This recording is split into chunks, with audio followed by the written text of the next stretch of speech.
अरे चळवळीचं नेतृत्व या महाराष्ट्रामध्ये कुणी केलं? अरे चळवळीचं, शेतकऱ्यांच्या चळवळीचं नेतृत्व शरद जोशींनी केलं. आमच्या ओबीसींच्या चळवळीचं नेतृत्व माननीय छगनरावजी भुजबळ करतायत.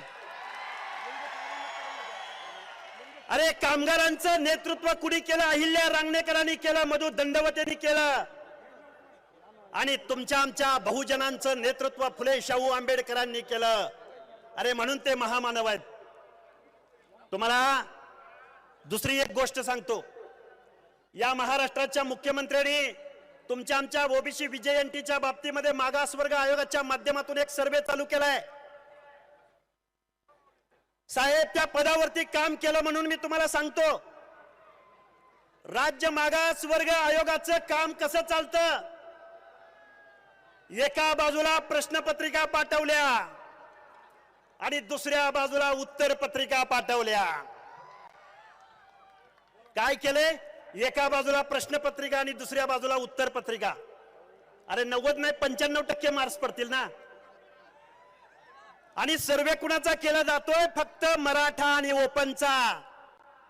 अरे आमचे ओबीसी, विजयंती, एसबीसी, भटक्या विमुक्त जाती जमाती, महाराष्ट्राच्या सरासरीच्या शिक्षणाचं प्रमाण किती?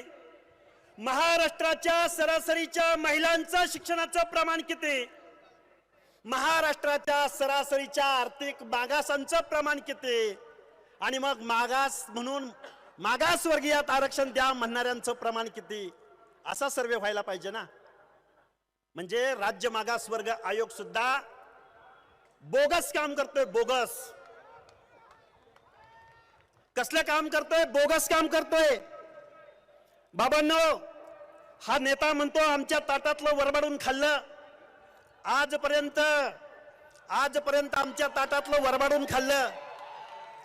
अरे जरांगे पाटील, तुझ्या बरोबर जे जज आहेत, जे तुझे सल्लागार आहेत, या सल्लागारांना माझं सांगणं आहे, भुजबळ साहेब, या महाराष्ट्रामध्ये ओबीसीच्या सामाजिक न्याय हक्काच्या योजनांसाठी या महाराष्ट्रामधली बजेटरी तरतूद किती असते?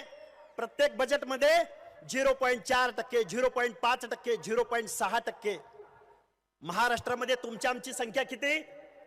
50 ते 60%. 50 ते 60% लोकांच्या सामाजिक न्यायाच्या योजनासाठी फुले शाहू आंबेडकरांच्या पुरोगामी महाराष्ट्रामध्ये पुरं 1% बजेट असू नये. अरे जरांगे पाटील, अरे तुझ्या माणसांना विचार, अरे या ओबीसीला दिलं काय? आमच्या ओबीसीला जिल्ह्याच्या ठिकाणी एक वसतिगृह सुद्धा दिलं नाही.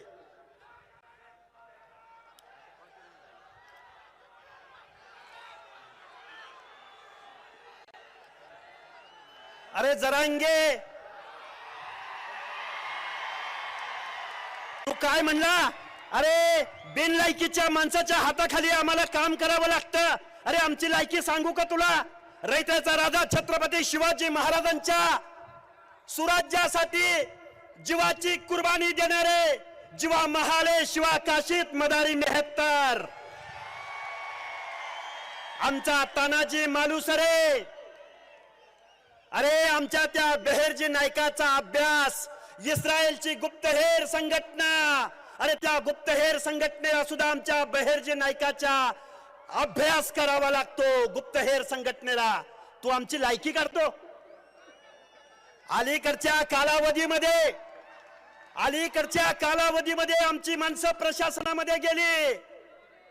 अरे आमचा तुकाराम मुंडे बघ ना गुणवत्ता, आमचा तात्याराव लहाने बघ ना गुणवत्ता, अरे आमचा राजेंद्र भारुड त्याची बघ गुणवत्ता. आणि राजकारणाचं उदाहरण घ्यायचं झालं, अरे तर भाई गणपतराव देशमुखांची राजकारणातली गुणवत्ता बघ, गोपीनाथराव मुंडेंची गुणवत्ता बघ, वसंतराव नाईकांची गुणवत्ता बघ. आमच्या महाराष्ट्रामधल्या गोरगरिबाच्या घरामध्ये जन्माला येऊन या महाराष्ट्रामध्ये जिसकी संख्या जितनी भारी उसकी सत्ता में भागीदारी म्हणणाऱ्या आणि या देशाचा पंतप्रधान मला व्हायचंय म्हणणाऱ्या महादेव जानकरांची गुणवत्ता बघ. तुला गुणवत्ता बघायची आहे, तुला गुणवत्ता बघायची आहे. तू मागणी काय करतो? आमची पोरं रस्त्यावर आली, काय म्हणतो? आमच्या जमिनी गेल्या. अरे आमच्या ओबीसी मुळे तुझ्या जमिनी गेल्या का? अरे या महाराष्ट्रामधली कारखानदारी कुणाची?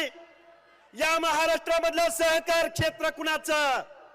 या महाराष्ट्रामधल्या शिक्षण संस्था कुणाच्या? या महाराष्ट्रामधले सरासरी 200 आमदार कुणाचे? या महाराष्ट्रामधले खासदार कुणाचे? आणि काय म्हणतो भुजबळ साहेब, तुम्ही आमच्या ताटातलं लई हिसकावून खाल्लंय. अरे 1% बजेट मिळाल्यानंतर आम्ही काय खाल्लं असेल? अरे आमच्या स्कॉलरशिपला पैसे मिळत नाहीत, आमच्या महाज्योतीला पैसे मिळत नाहीत, आम्हाला एखादं वसतिगृह मिळत नाही. आणि एखादा कारखाना जर अवसान घातात निघाला ना, 100 कोटी 200 कोटी 1000 कोटी. या देशामध्ये आर्थिक न्यायाच्या अनेक योजना झाल्या, आर्थिक बजेटरी आणखीन अनेक तरतुदी झाल्या, पण सामाजिक न्यायाच्या धोरणासाठी मात्र इथं पैसे मिळत नाहीत. या देशाचे मंत्री नितीन गडकरी साहेबांना आपलं बहुजन कल्याण खातं भुजबळ साहेब द्यायला सांगा. अहो हजारो लाखोची त्यांच्याकडे बजेटरी तरतूद असते. अरे आमच्या 60% या बहुजन लोकांच्या शिक्षणासाठी, लेकीबाळींच्या शिक्षणासाठी, वसतिगृहासाठी, यांच्यासाठी त्या नितीन गडकरींना ते पद द्या. आमच्याकडे काहीतरी बजेट येतंय का तुम्ही आम्ही बघूया. खूप काही बोलता येण्यासारखं आहे, खूप काही गोष्टी बोलता येतील बंधूंनो.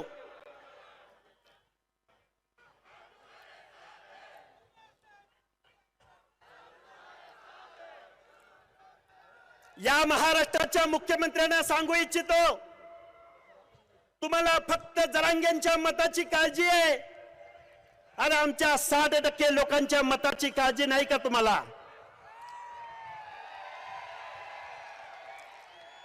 या महाराष्ट्रामधल्या सगळ्या पक्षांच्या प्रमुखांना सांगतो, कारण तुम्ही काय म्हटलात? अरे तुम्ही म्हटलात ओबीसीच्या आरक्षणाला धक्का न लावता मराठा समाजाला आरक्षण मिळालं पाहिजे. मग आम्ही पण त्यामध्ये सहभागी होतो ना. मग आता सगळ्या पक्षाच्या प्रमुखांनी, या महाराष्ट्राच्या मुख्यमंत्र्यांनी, या महाराष्ट्राच्या 2 उपमुख्यमंत्र्यांनी जवळ पुढे यावं आणि सांगावं की ओबीसीच्या आरक्षणाला कसा धक्का लागत नाही. बाबांनो, खूप काही बोलता येण्यासारखं आहे.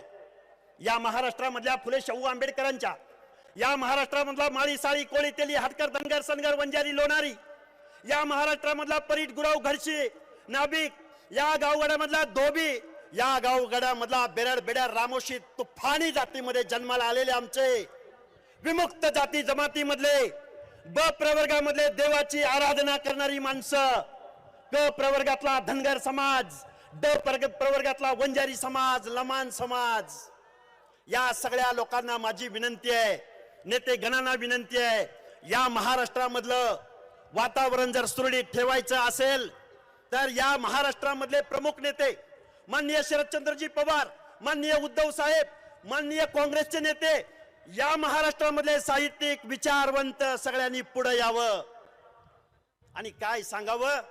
अरे त्या राज्य मागासवर्ग आयोगाच्या त्या जजला सांगा, त्या सुक्रेंना सांगा, अरे मी त्यांना न्यायाधीश वगैरे काही म्हणत नाही, त्या सुक्रेंना सांगा, एखाद्या जातीला जर मागासवर्ग आयोगाच्या यादीमध्ये टाकायचं असेल तर 50% लिटरेचर बघावं लागतं, 50% सामाजिक न्याय बघावा लागतो.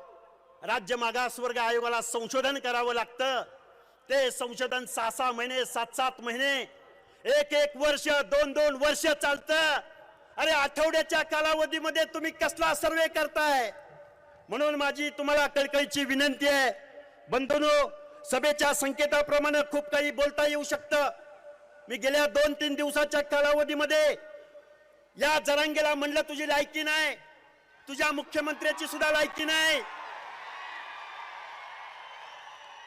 का म्हणलं लायकी नाही? का म्हणलं? अरे आमचा नेता महाराष्ट्रामधल्या जाती उपजातीसह 492 जातींचं नेतृत्व करतोय. अरे आमचा नेता संविधानाची भाषा बोलतोय. अरे आमचा नेता 18 पगड जातींना या महाराष्ट्रातल्या 60% लोकांचा कैवार घेतोय. आणि तू काय म्हणतो? तू काय म्हणतो? अरे आरक्षणाची लढाई जातीची असते का? आरक्षणाची लढाई प्रवर्गाची असते. आरक्षणाची लढाई एका जातीची असते. जातीला आरक्षण मिळतं या संविधानामध्ये आणि म्हणतो आम्ही गरीब झालो, आम्ही गरीब झालो, आम्ही गरीब झालो. कारण आर्थिक सांगायची, गरिबीची सांगायची आणि आरक्षण मात्र कुणाचं मागायचं? सामाजिक मागासांच्या यादीमधलं. हे कुठलं रे राजकारण? अरे नरेंद्र मोदींनी EWS आरक्षण दिलंय, इकॉनॉमिकल विकर सेक्शन. 10% क्वांटम आहे, 10%.